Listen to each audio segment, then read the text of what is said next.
Hello everyone and welcome to Vlinkoz channel. In today's video, I will show you how to fix the screensaver not working issue on Windows 11.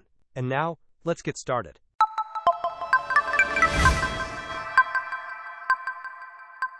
If your screensaver is not activating on Windows 11, here is a straightforward solution.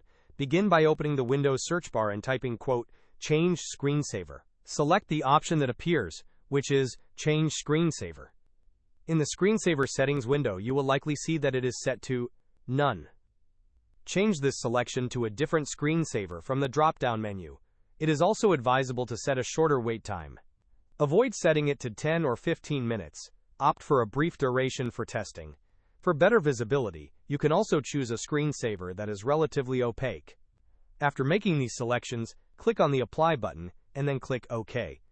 Now, simply wait for the duration you have set, and your screensaver should begin to work.